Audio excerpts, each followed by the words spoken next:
afternoon, respected GM sir, AGM sir, family members, and my dear colleague. Today, we all have gathered here for the retirement function of Shri Lalit Kumar Sharma.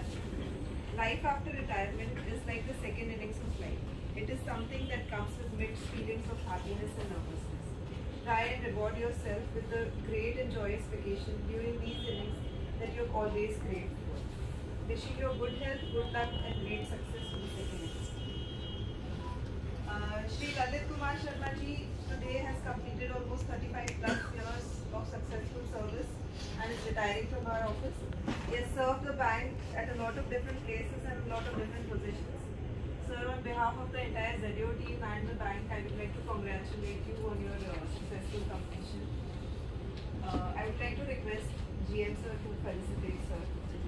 So please welcome Mr. Thank you.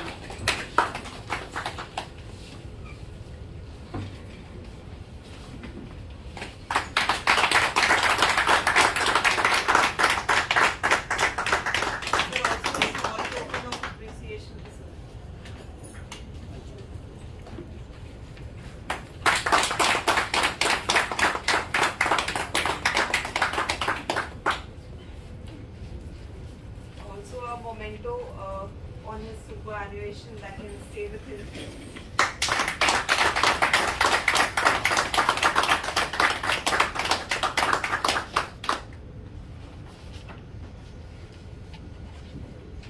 I'd like to request Neha ma'am to welcome Sharma ma'am.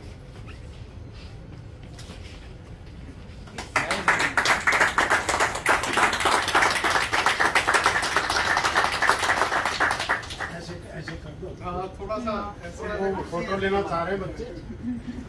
आप photo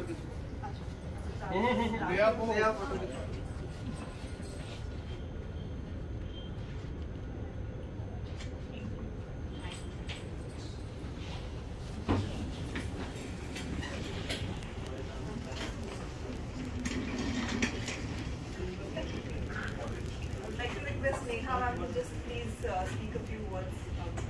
Respected GM sir, AGM sir, आज के हमारे chief guest Lalit Kumar Sharma ji and उनके family members, सबसे पहले तो मैं आपको आपके रिटायरमेंट लाइफ के बहुत बहुत शुभकामनाएं देती हूँ। सर ने ऐसे प्लेटफॉर्म ज्वाइन किया था, 35 ईयर्स सर्विस हो गया सर का, मोर देन 35 ईयर्स।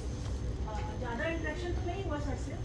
जब पहली बार सर को देखा था यहाँ पे, जब रिटायरमेंट के जो भी फॉर्मेलिटीज़ है उसके सबमिट करने के आए थे, तब मेरा इंटरेक्शन हुआ। सर को देख के लग ही नहीं रहा कि रिटायरमेंट हो रहा है।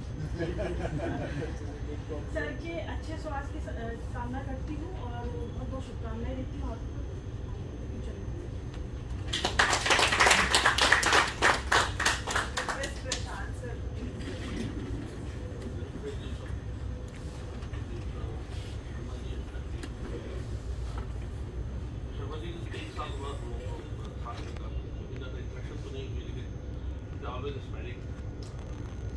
थोड़ा ये है कि हेल्थ डाउन करती है, नॉट प्रोटेक्टेड,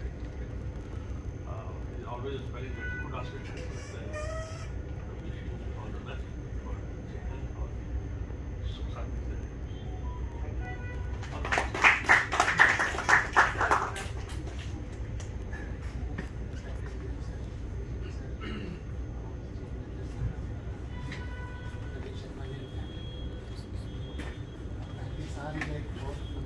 पीरियड होता है, इसमें कई तरह के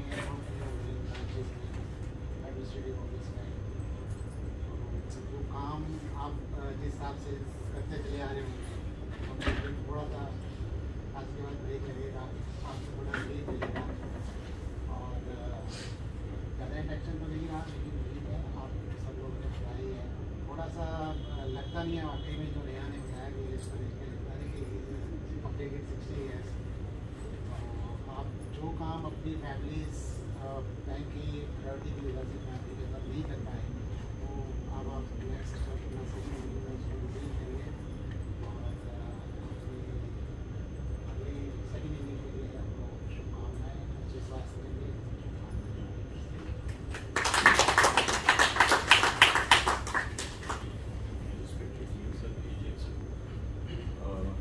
मैं सारे सभी परिवार की तरफ से आपको और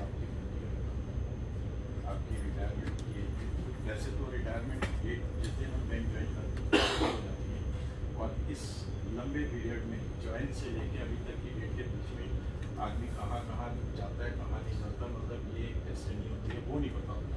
डेट बाद की पता होती है, पहले पता होती है दूसरी डेस्टिनी आदमी आप बनाती है। तो बस लास्ट शायद आप प्रिंटिंग एंड स्टेशनरी में थे, है ना? मैं साथी मेरे परिवार की तरफ से आपकी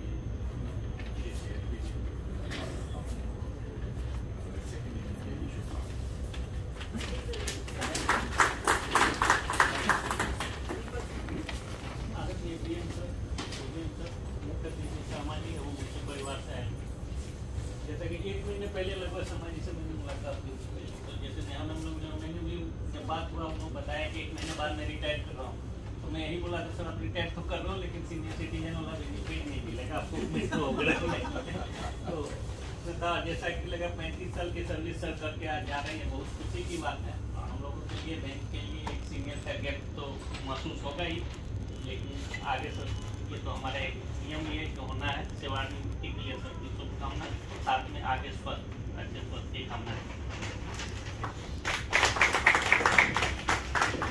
Now I would like to request family members to just share their experiences or some moments with Sir and his banking life.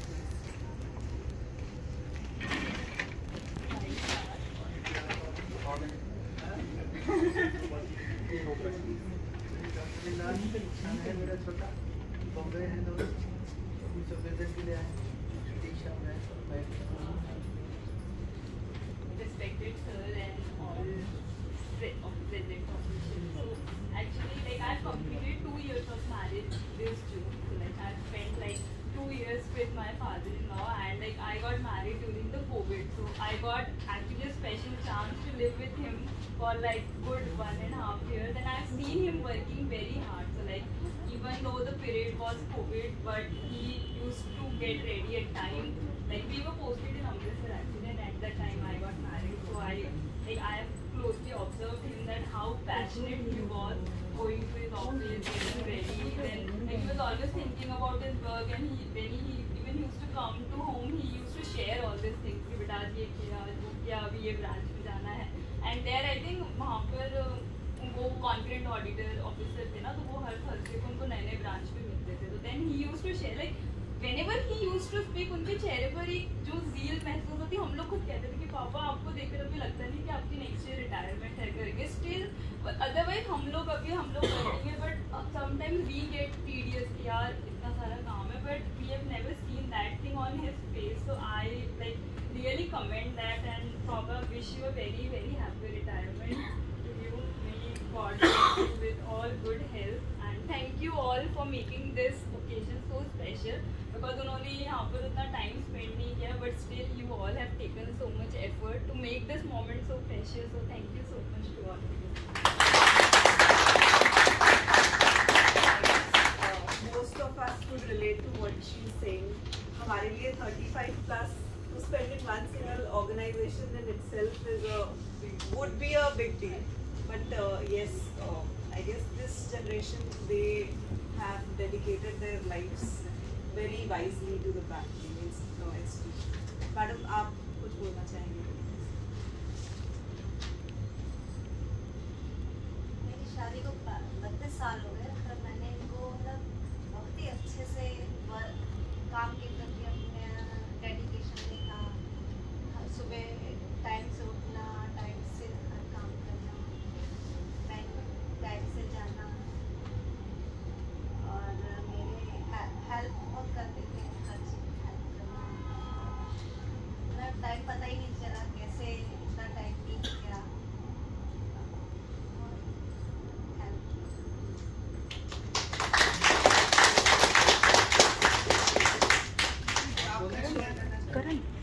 हमने बैंक को सर्विसेज दी.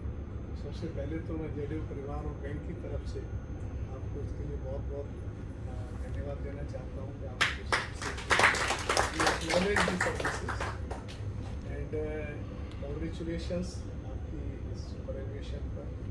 आज के टाइम में हम लोग के अगर जो बैंकिंग सेक्टर में एक पीसफुल और अनब्लेमिश्ड सर्विसेज हमारी अगर हम पूरी करते हैं तो इतनी लंबी सर्विस पूरी करके अच्छे से रिटायरमेंट लेते हैं तो एक बड़ी बात होती है।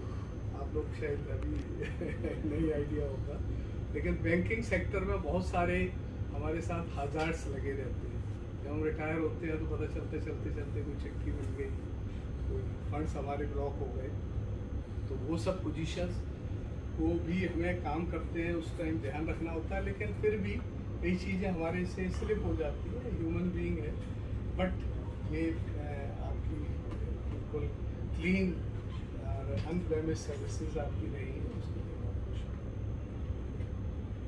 दूसरा, शर्मा जी जब यहाँ 1 साल पहले ज्वाइन किया था शर्मा जी ने, तो उस टाइम कुछ हेल्थ इश्यूज थे, तो शर्मा जी की रिक्वेस्ट हुई थी, मैंने कोशिश की हमारे जेडीयू परिवार में सब, लेकिन मुझे लगता है कि हमने शर्मा जी को जहाँ लगाया, कोई ऐसा नहीं कि शर्मा जी ने वहाँ पर बहुत पीसफुली और एफिशिएंटली उस काम को संभाला। कभी मेरे ख्याल से कभी ऐसा नहीं आया कि भाई कहीं वहाँ एजेंसी है। कोशिश ये की कि हमने कोई और असाइनमेंट ना दे शर्मा जी को, due to some health problems, तो वो जरूर कोशिश की। लेकिन शर्मा जी को जो असाइनमेंट मिला हुआ था उसमें बहुत एफिशिएंटली शर्मा जी ने काम किया। और शर्मा जी जैसे चेहरे पे अभी भी मुस्कुराहट है, जैसे एवर स्माइलिंग, जैसे पहले दिन आए थे मुझे, तो तभी मुझे लगा नहीं कि मुझे मतलब थोड़ा सा ये लगा कि हर आदमी ये कह देगा मुझे हेल्थ इश्यूज है, लेकिन शर्मा जी की जो चीज़ें थी वो तो खैर मुझे फीडबैक भी था, और शर्मा जी ने जो बताया कि ये प्रॉब्लम है तो डेफिनेटली, लेकिन चेहरे पे कभी आपने नहीं लाने दिया। ये एक आपकी रिकवरी के लिए भी बहुत अच्छा एक कॉज है। दूसरा, हम लोग ये तो सभी को पता होता है कि हम लोग जिस दिन बैंक को ज्वाइन करते हैं उसी दिन हमें पता होता है कि इस दिन हमें रिटायर होना है। बट इस लंबी जर्नी में बहुत सारे खट्टे मीठे अनुभव भी रहते हैं। हमने बैंक में शर्मा जी शेयर करेंगे, फैमिली ने तो शेयर किए हैं, लेकिन शर्मा ही शेयर करेंगे कि भाई कहाँ क्या क्या रहा। हमारा 2020 में अमलगामेशन भी हुआ 2 बैंक्स का, तो शर्मा जी EOBC से ज्वाइन किया था शर्मा जी ने, तो ये भी एक बड़ा अच्छा एक्सपीरियंस हम लोगों के लिए रहा। आज हम लोगों को पता भी नहीं चलता कि कहाँ कौन किस बैंक से है, और बैंक ने एक अच्छा काम और कर दिया कि वो सबके जो PF नंबर चेंज कर दिए। पहले हर एक के वो अलग से तो थोड़ा सा रहता था, अब किसी को पता ही नहीं चलता कहाँ से, तो एक अच्छी बात है। और एक अच्छी कल्चर 2-3 बैंक्स की मिलके एक अच्छी कल्चर डेवलप हुई है, और बैंक को अब आगे ले जाने का काम नई जनरेशन, हम लोग भी धीरे धीरे करके रिटायर हो जाएंगे, नई जनरेशन वही सब लोग की आपके हाथ में रहेगा।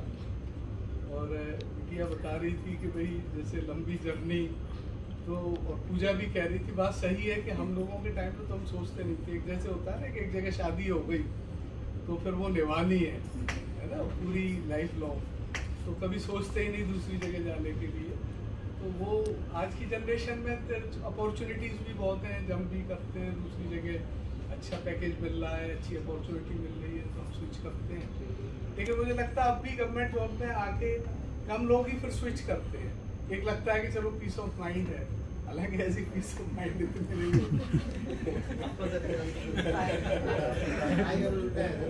बहुत देर बाद चला अरे कोई नहीं है।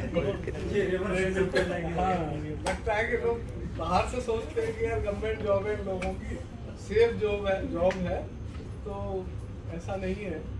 लेकिन ठीक है, लेकिन जॉब से इतने टाइम जब हम रहते हैं तो प्यार हो जाता है, और इंस्टीट्यूशन से मुझे लगता है शर्मा जी को भी लगेगा कि आज छोड़ के जा रहे हैं तो कहीं दिल में अंदर से रहती है। और एज ए जेडीओ हेड तो मुझे लगेगा कि मेरे एक अच्छा साथी, मतलब अभी ऑफिशियली तो हमें छोड़ के मतलब यहाँ से विदा लेगा, बाकी तो ठीक है हम मिलते रहेंगे। और शर्मा जी से मैंने थोड़ा सा भी शेयर भी की बातें, तो शर्मा जी बताया कि भाई यहीं नोएडा में कर दिया है, गाजियाबाद के रहने वाले, मैं भी गाजियाबाद में रह रहा हूँ।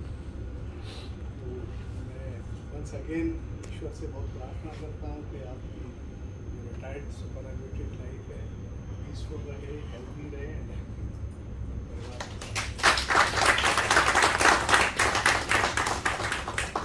Thank you, sir. Sharma sir, I would like to respected GM sir, AGM sir, मेरे सभी कलीग साथी, मैं थोड़ा सा ज़्यादा समय 5 मिनट से का लगभग ले लूँगा, क्योंकि जैसा GM साहब ने भी कहा कि अपने लाइफ का थोड़ा सा मैं आपके सामने शेयर कर लूँ। मैंने अपनी वर्किंग लाइफ जो थी वो तो शुरू की थी 83 में। मैंने ग्रेजुएशन के बाद पोस्ट ग्रेजुएट डिप्लोमा किया था, उस समय central institute of plastic engineering and technology से प्लास्टिक प्रोसेसिंग टेक्नोलॉजी में 83 में मद्रास से। तब वो एशिया का अकेला इंस्टीट्यूट था और मैं एज प्रोडक्शन इंजीनियर मैंने अपनी जॉब शुरू की थी जून 83 में और पॉलीमर्स प्राइवेट लिमिटेड ओखला से।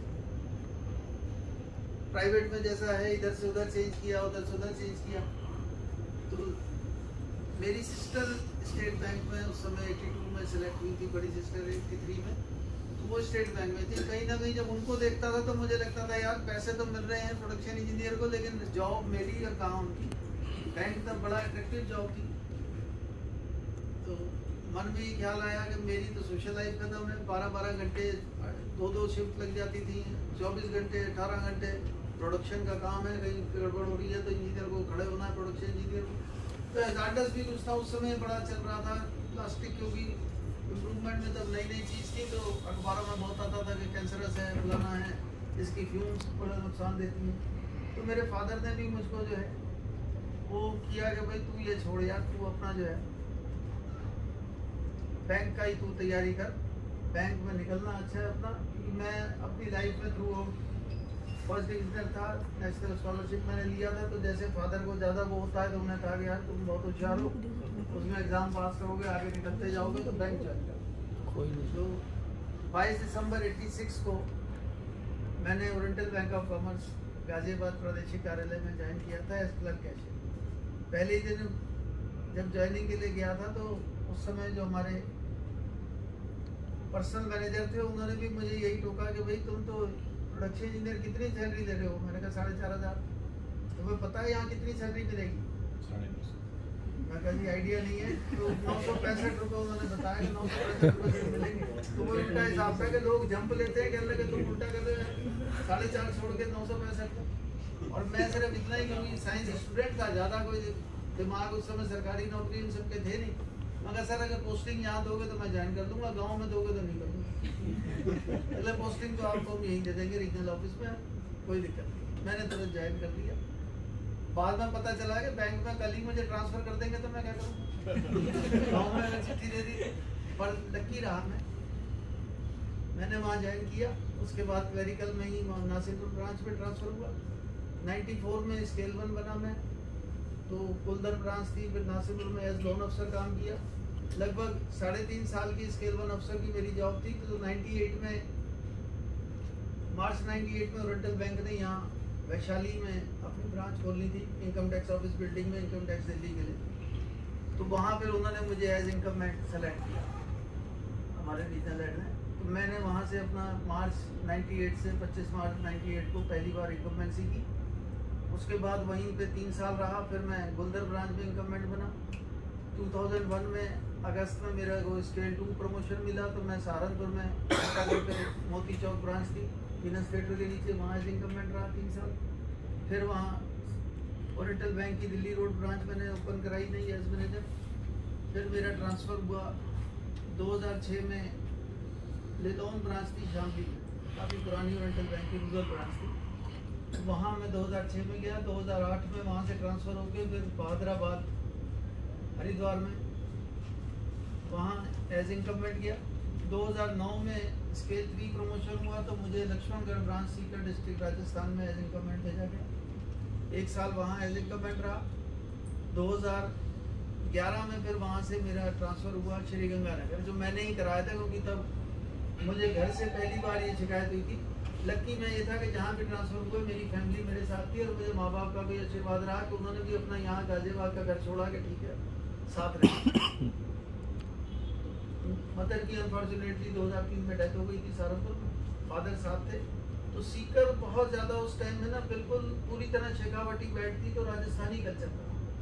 हम गाजियाबाद से गए थे, पंजाबी थे, तो पंजाबी कल्चर था वहाँ। शायद उस समय तो ऐसा कई बार होता था कि मिसेज ही सिर्फ सूट में दिखती थी, पूरे मार्केट घूम लो तो कोई और सूट की लेडी नहीं दिखती थी वहाँ नजर प्रॉपर राजस्थानी ड्रेस में। फिर तो मैंने फिर अपने रीजनल हेड से रिक्वेस्ट की कि सर मैं कहीं घर पे नहीं मांग रहा, सिर्फ इतना मांग रहा हूँ कि मुझे श्रीगंगानगर में ट्रांसफ़र कर दीजिए, वहाँ मिक्स्ड कल्चर है, पंजाब का बॉर्डर है, तो मैं वहाँ आ जाऊँगा। कहते कि यहाँ तो जगह नहीं है, मैनेजरी से हटाऊँगा नहीं, तो इतना पुराना मैनेजर है, सीजन मैनेजर है।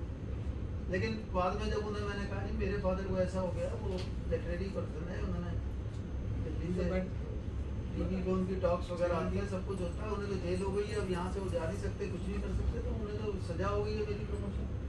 तो ही वॉज गुड वन। उन्होंने फिर मुझे रीजनल ऑफिस में 2011 में श्रीगंगानगर रीजनल ऑफिस में इंस्पेक्शन डिपार्टमेंट में, तब हमारे बैंक में स्केल 3 को ARM कहा जाता था, assistant regional manager. As ARM वहाँ पर उन्होंने पोस्ट कर दिया, तो 2 साल में वहाँ श्रीगंगानगर रीजनल ऑफिस में रहा। 2013 में फिर 12 साल के वनवास के बाद रिक्वेस्ट ट्रांसफ़र पे गाजियाबाद मुझे मिल गया 1 साल के लिए। तो लाल कुआं पे IMS कॉलेज ब्रांच है ओरिएंटल बैंक की, वहाँ पर मैं एज ब्रांच मैनेजर रहा। 2014 में स्केल 4 प्रमोशन होने पर मुझे डंडारी कलां लुधियाना में एज इनकम में ट्रांसफ़र किया गया। 1 साल वहाँ रहा, फिर मैं 1 साल फिरोजपुर रोड लुधियाना में एज इनकम रहा। 2016 में स्ट्रक्चरल चेंज ओरिएंटल बैंक में हुआ था, तो ये क्लस्टर सिस्टम आया था, तो तब मुझे रिकवरी क्लस्टर हेड बनाकर लुधियाना से ट्रांसफ़र किया गया करनाल में as recovery cluster head, sector 8 Karnal में। तो वहाँ मैं 2 साल रहा। 2018 में मेरा ट्रांसफ़र एज विजिलेंस अफसर हुआ पंचकुला, ओरिएंटल बैंक पंचकुला में। तो मेरे पास पंचकुला, शिमला और regional office Ludhiana, 3 regional office के ऊपर एक था। तो एंजॉय किया वहाँ भी, फैमिली क्योंकि हमेशा साथ रही, तो मूवमेंट काफ़ी रहती थी विजिलेंस में। हमारे ओरिएंटल बैंक में ये था कि हर महीने में आपने कम से कम 4 ब्रांचें अलॉट होती थी जो करनी, कभी रिकाउंट पीओ, कभी धर्मशाला, कभी अच्छा एंजॉयमेंट मिलता था। 2 साल वो किया। 1 अप्रैल 2020 से मर्जर हुआ, मुझे फिर सितंबर 2020 में ट्रांसफ़र करके जोनल ऑडिट ऑफिस अमृतसर में ट्रांसफ़र किया गया। वहाँ से मुझे पोस्ट किया उन्होंने IRAM अमृतसर में एज कंकरेंट ऑडिटर। वो एक नया अनुभव था मेरे लिए एज कंकरेंट ऑडिटर, क्योंकि ओरिएंटल बैंक में ऐसी कोई पॉलिसी नहीं थी। कंकरेंट ऑडिटर कोई जो तो होते नहीं थे, इंटरनल नहीं होते, वहाँ बाहर की फर्म्स ही होती थी। बड़ा अच्छा अनुभव था, बड़ा अच्छा चल रहा था। लगभग साल हुआ था, तो बाई चांस जो ये एनुअल हेल्थ चेकअप होता है उसमें कहीं मेरे रिपोर्ट्स में आया कि कैंसर का डाउट क्रिएट हुआ वहाँ डॉक्टर को अमृतसर में। तो मैं इमीडिएटली भागा गाजियाबाद के लिए, क्योंकि होम टाउन मेरा यहाँ था। मैंने गाजियाबाद में चेरी काउंटी ग्रेटर नोएडा में अपना फ्लैट ले लिया था। तो फिर यहाँ मैक्स हॉस्पिटल में गाजियाबाद वैशाली में दिखाया, उन्होंने डिटेक्ट किया, कंफर्म किया, बायोप्सी हुई कि भाई हाई रिस्क स्कोर कैंसर है प्रोस्टेट का। बट उसमें भी लक्की मैं ये रहा कि उन्होंने कहा कि लोकलाइज्ड है, सिर्फ प्रोस्टेट रिमूव हो जाएगा, तो अभी कहीं ब्लड में कोई भी उसका आगे वो नहीं फैला नहीं है। तो इमीडिएट ऑपरेशन हुआ, और इन बिटवीन अगस्त में ऑपरेशन हुआ। मेरी ट्रांसफ़र रिक्वेस्ट मान ली गई मेडिकल ग्राउंड्स पे, मुझे यहाँ ट्रांसफ़र किया गया। तो 25 अक्टूबर 2021 में मैंने यहाँ दिल्ली ZAO में प्रेजेंट हुआ था, पजामा टी-शर्ट पहन के आया था उस दिन मैं साहब के पास। और इतना अच्छा मैं लकी था कि यहाँ पर GM साहब को मेरा को बैठाया, मेरे से पूरा आधा घंटे इन्होंने चाय पी, सारा मेरा यही सब इन्होंने पूछा कि भाई कहाँ रहे ललित जी, आप कैसे रहा, क्या आपका अनुभव है। और मुझे एश्योर किया कि ललित जी हम आपको बिल्कुल वो नहीं करेंगे प्रेशर, आप अपनी सेहत पहले देखो, आपको जितनी छुट्टी चाहिए पहले लेते रहो। साथ में GM सिन्हा जी थे, उन्होंने भी मुझे यही कहा कि आप छुट्टी की एप्लीकेशन भेजते रहना, हम छुट्टी आपको कभी मना नहीं करेंगे, आप पहले अपनी सेहत देखो। और मैं उसके बाद फिर अक्टूबर में एक दिन ज्वाइनिंग के बाद छुट्टी पे ही रहा, और 16 अप्रैल के को मैंने यहाँ पर ज्वाइन किया। तब भी विदिन एन आवर जैन साहब ने अपने केबिन में फिर मुझे चाय पिलाई और एश्योर किया कि भाई अभी हमारे पास कोई परमानेंट वैकेंसी तो नहीं है आपके लिए पोस्टिंग, बट आपकी सेहत को देखते हुए हम आपको IRAM नोएडा दे रहे हैं, आपको घर से भी नज़दीक पड़ेगा और इजी रहोगे वहाँ पे। वहाँ ऑलरेडी एक बैठे हैं हमारे कंकरेंट ऑडिटर, तो उनके साथ आप ज्वाइन करो। 2 महीने में वहाँ रहा। 2 महीने बाद उनकी राजेश श्रीवास्तव वहाँ थे, उनकी ट्रांसफ़र हो गई वहाँ से प्रिंटिंग सेक्शन में। तो मैं जैसे ही वहाँ इंडिपेंडेंट हुआ 15 दिन बाद आई रैम ही ख़त्म हो गया। तो फिर वो रैम बना, तो वहाँ भी मेरे लक ने मुझे इतना अच्छा काम किया, जैन साहब का मुझे इतना अच्छा सपोर्ट था कि मैंने कोई रिक्वेस्ट नहीं की, कोई बात नहीं की। अगले दिन मुझे नेहा का फ़ोन आया कि सर आपको जो है ट्रांसफ़र कर दिया गया। तो एक बार झटका लगा, कहाँ किया गया, कि आपको व्हाट्सएप कर दिया है, आप देख लेना सर, और कल आपसे रिपोर्ट करना है। मैंने कहा मैडम बता तो दो कहाँ किया। कहने लगे HO प्रिंटिंग डिवीज़न में, उसी बिल्डिंग में ही है। मैंने कहा चलो तो बहुत बढ़िया हो गया, वहाँ मुझे ट्रांसफ़र हो गया। वहाँ दूसरी मैडम आ रही, तो शायद सर ने यही सोचा था कि स्टाफ की वो भी श्रिंकेज रही होगी, जो भी कि जो वहाँ लगाएंगे उसको 2 ब्रांचें देनी है। तो मेरी हेल्थ का इन्होंने देखा कि इसको तकलीफ ना हो कि 2 जगह भागे, तो मुझे वहाँ HO प्रिंटिंग डिवीज़न में, जहाँ पहले एक ही बंदा 2 जगह देख रहा था, वहाँ मुझे इंडिपेंडेंट इन्होंने दे दिया। तो अब वहाँ से मुझे रिटायरमेंट का मौका आया। मैं आपको सिर्फ यही शेयर कर रहा हूँ कि लक मेरे साथ में हमेशा भगवान की दया से अच्छा रहा, कि जिस समय मुझे ज़रूरत थी उस समय मुझे इतना अच्छा एक मैनेजमेंट का साथ मिला है। GM साहब ऐसे मिल गए मुझे, तो पूरी ज़िंदगी में मैं शुक्रगुजार रहूँगा कि इतनी अच्छी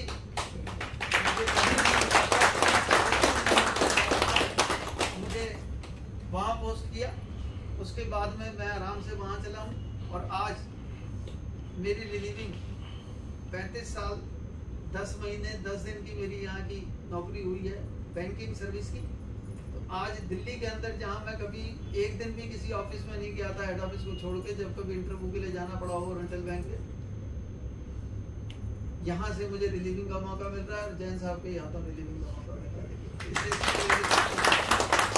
यहाँ तक खट्टी यादों की बात है, तो खट्टी यादें तो नेचुरली है। 35 साल की 36 साल का आपका कैरियर होता है तो उसमें होती हैं, लेकिन आज मैं वो सब बुला के बैठा हूँ।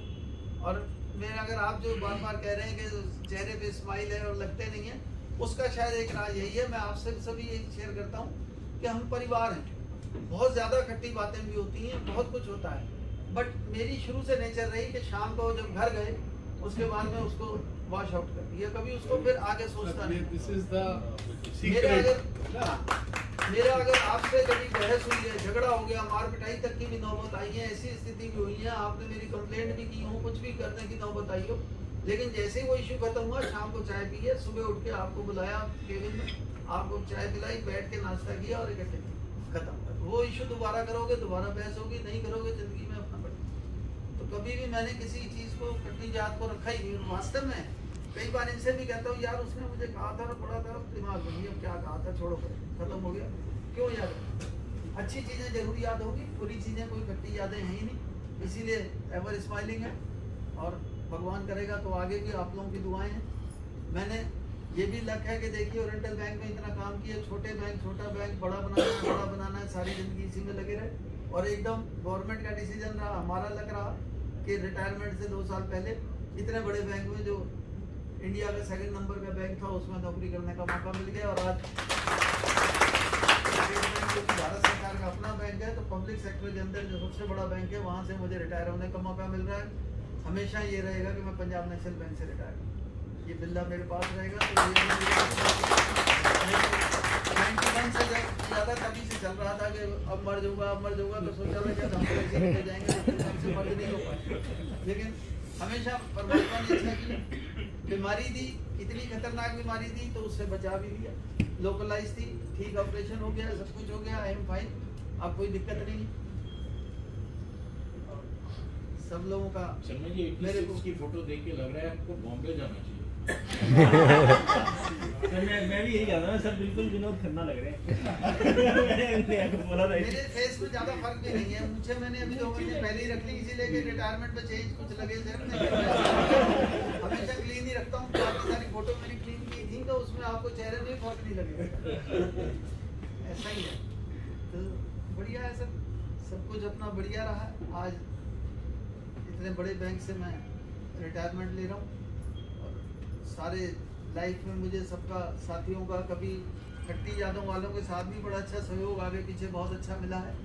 और मैनेजमेंट का तो मैंने आपके सामने एग्जांपल है कि आखिरी टाइम में तो सबसे अच्छा सहयोग मिला, और पहले भी मुझे हमेशा से कभी किसी तरह की प्रॉब्लम नहीं आई है, पूरी लाइफ मैंने एंजॉय की है। आपके सामने बच्चे हैं, सब हम लोग इकट्ठे रहे।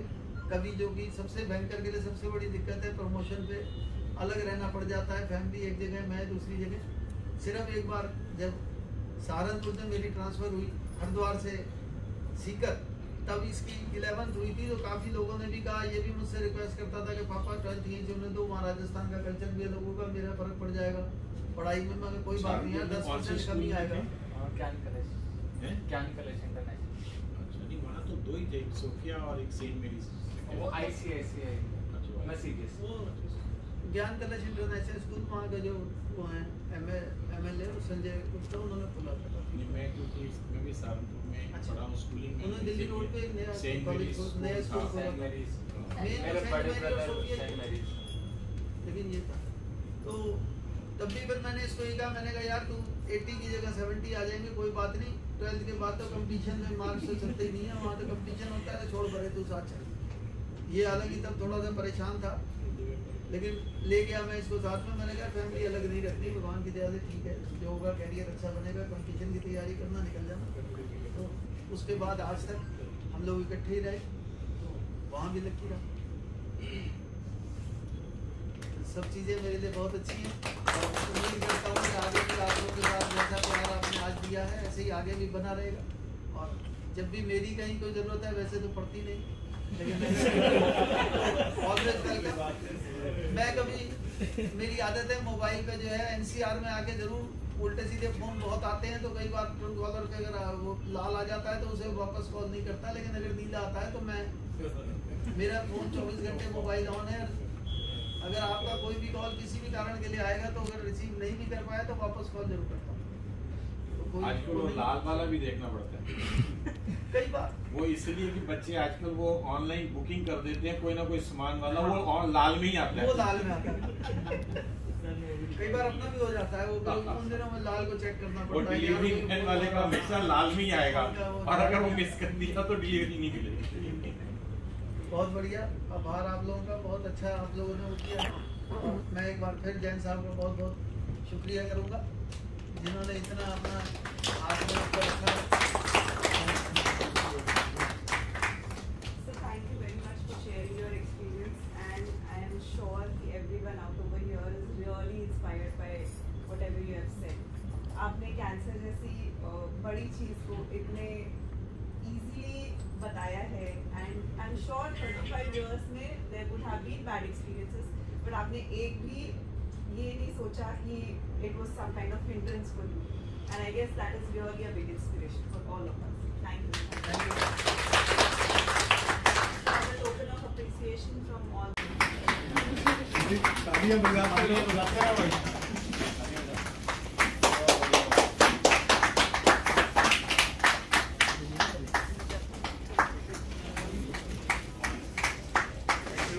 बर्ड जो दे रहा है उसको छोड़ के पानी चाहे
बुला लीजिए।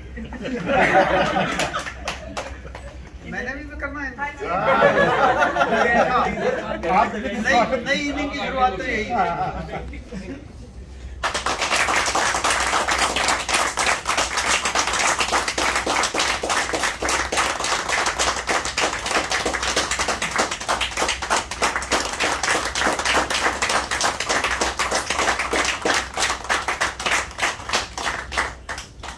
जयमाला रिलीव